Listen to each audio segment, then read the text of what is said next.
Hey Al, great to see you again. Spring has Always, sprung. always a pleasure. I imagine this is the famous backyard of your place. Is that what I'm guessing correctly? That's exactly. From now until the fall, hopefully this is where we'll be every time I record.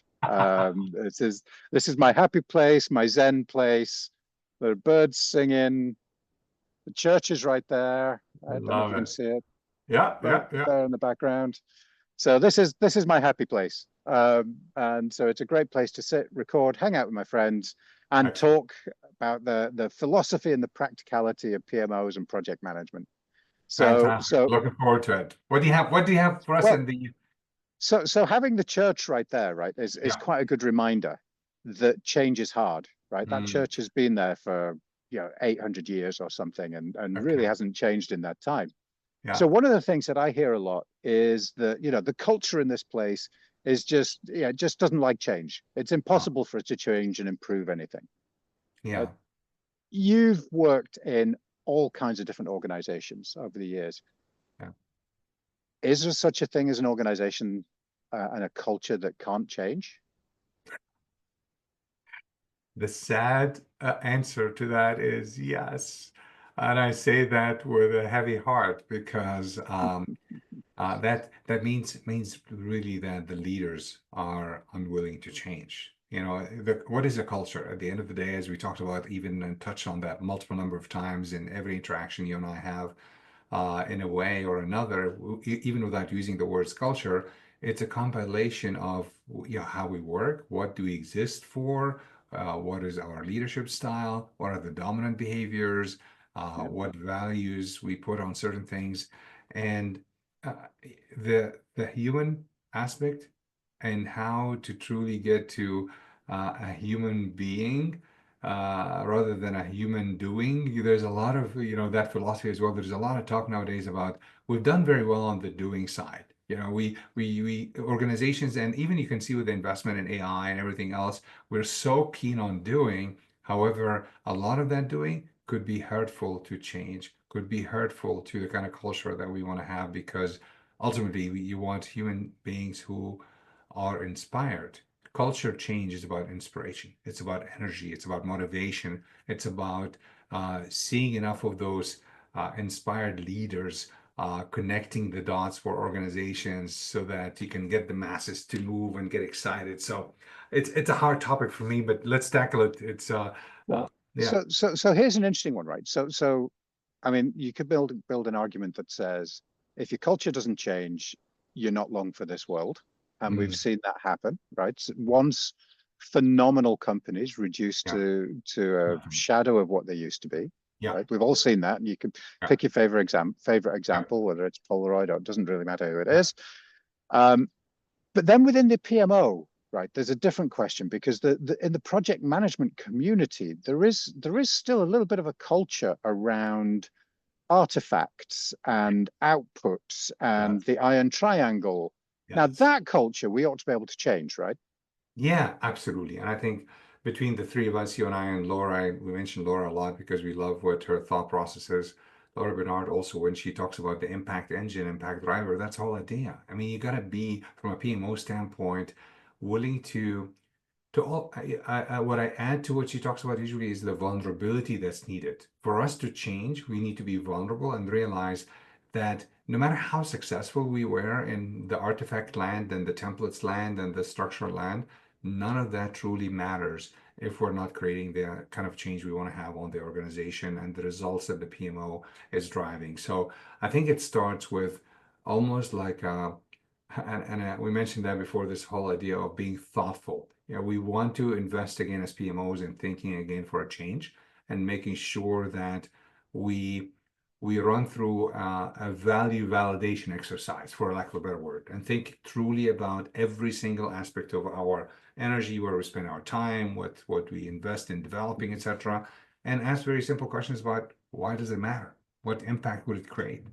And to create culture change as a result of the work of a PMO, that means others believe in the value of what you are investing and preaching. And if that doesn't happen, why are you doing it? So it's really going back to some of those simple fundamentals to it when it comes to finding ways to dismantle that resistance. That resistance, it's a lot of times is a communication. It's lost to translation kind of a resistance as well. So how can we truly be on the same wavelength for the stakeholders that matter or who matter for driving the change?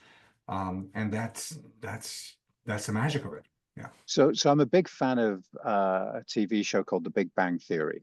Right. Yes, So I don't know if you've ever seen that, I but have. I just love it. And part of the reason I love it is because I trained as a physicist a million years ago, right? So I know these people.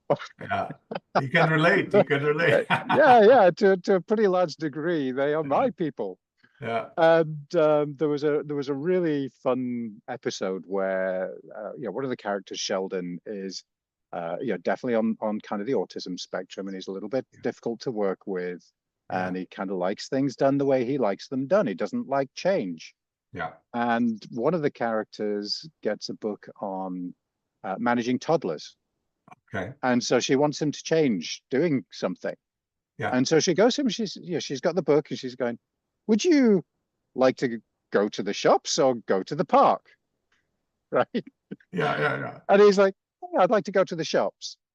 And we, you know what? We can all learn something there about culture change, right? Nobody wants to be told we're going to the shops or we're going to the park. But if Yes, you give yes, them a choice, yeah, if you give them a voice, you give them a chance to influence and participate in the journey, yeah. then they're going to buy into that cultural change You bet. much more, right? Spot So on. so Spot on.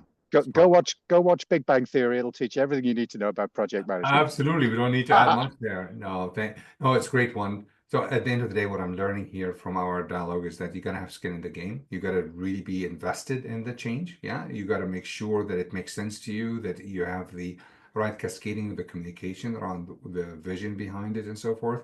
And you gotta be real in terms of, what's in it for the people, for the team, for horizontally Yeah. working in the organization, for what the PMO is able to create in a stage way. And that's why, again, the brilliance of communication becomes very important.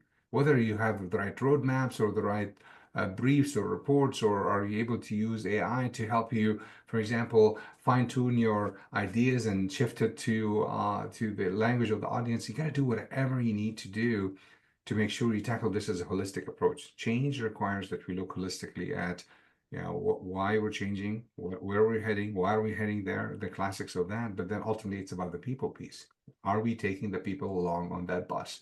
Are they willing to be on the bus? Are they excited to be on that bus? The basics, even we apply when it comes to project and program teams, apply here equally very well when a PMO is trying to change the thread of the organization almost up and down towards that. So it's fun. And It's and fun. They gotta and it's you gotta experience that. Yeah. and it is fun. So when you go to business school, right? They talk about culture as being sort of this amalgam, like you did at the beginning, of our behaviors and our beliefs, Yeah. but also our norms of behavior and our symbols, right? Yeah. What are the symbols that we use to demonstrate things? And I mean, you've seen the ducks and everything, right, in the past.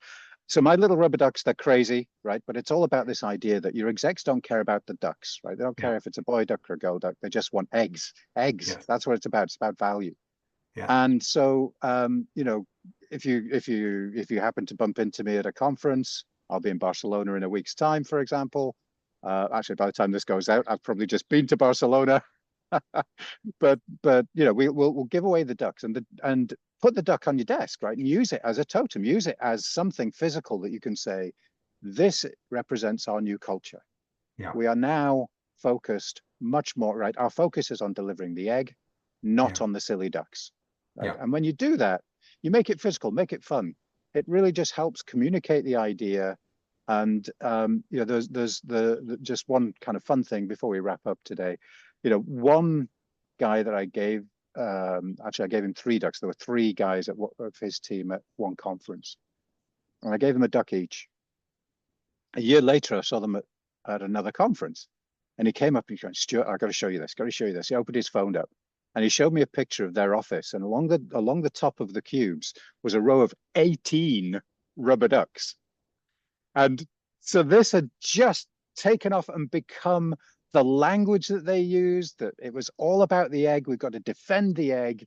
And people who were focusing on process and outputs rather than outcomes, they were roundly ridiculed for being ducks, right? Love it. It's a great note to finish on. Create a mindset shift, drive a revolution towards outcomes and value, and things will happen. So I love it. Love it. Thank you Make very it fun. much for bringing that topic, my friend.